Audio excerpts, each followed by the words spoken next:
Hi, hello everybody. I'm Mallory. I'm from youradventurecoach.com, where I share actionable hiking tips so that you can get out on the trail safely and confidently. And today I have been thinking a lot about hike your own hike and what that meant for me on the Appalachian Trail. So I wanted to share that with you so you can kind of figure out your own hiking style and how to embrace it when you're out there backpacking. So especially in these days with more and more hiking Facebook groups popping up and Appalachian Trail groups popping up, I feel like hike your own hike has become almost an argumentative term, almost a negative term. And I want to take that back, all right, and put some positivity back into it and show you how it can be a good thing. And not necessarily just a comeback to, if someone's trying to tell you what to do or someone's judging you on the trail, you can be, oh, hike your own hike, leave me alone kind of thing. But it doesn't have to be that way. It can be a funny thing and a good thing. So we get this freedom of movement and freedom of time on the trail and when we're backpacking that we really don't get any other time in our lives, or at least for most of us in our daily lives and our work lives, or maybe even if we're kind of stuck into a house or a regular routine.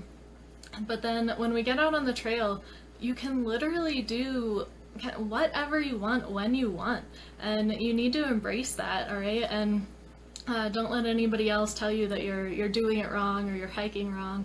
So, if you want to night hike and sleep all day, you can do that. Or, if you want to get up super early and cram in the miles, you can do that too. Or you can be like me and, sleep in as late as you want and then just, hike later in the day and just take your time.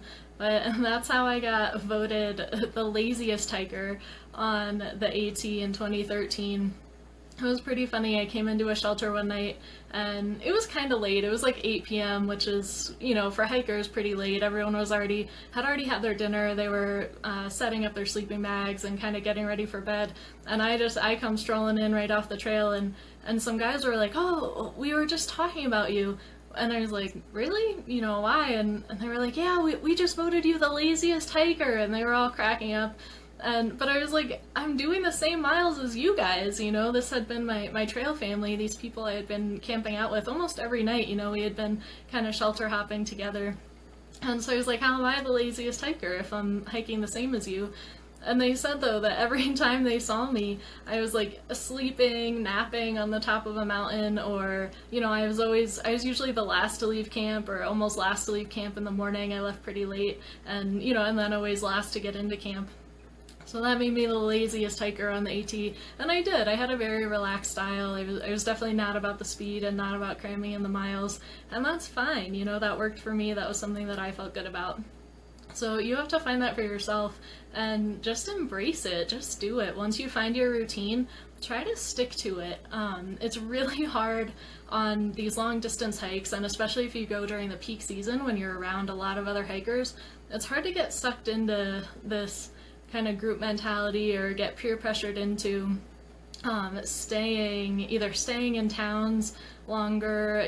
Say you take a 0 day, a rest day in town, and then the next morning, all your friends roll in or people and they're just about to zero, so they're like, hey, stay with us, party with us, stay here. It is so easy to get sucked into that and take more time off than you want to, which sometimes that can be okay, and if that is what you want, then you should do it. But I don't think you should get peer pressured into getting off your own schedule and your own hiking routine there. And also the opposite can happen sometimes if you're hiking alone and there's a group hiking together and, they have these big mile goals and, and they're like, come with us, and you try to push yourself to do these crazy mile days just to stay with the group. Sometimes that's not right for you. And sometimes if you want to hike with them, you can make it work and do it, but definitely make sure that you are keeping yourself and your own goals and your own schedule in mind whenever you're hiking.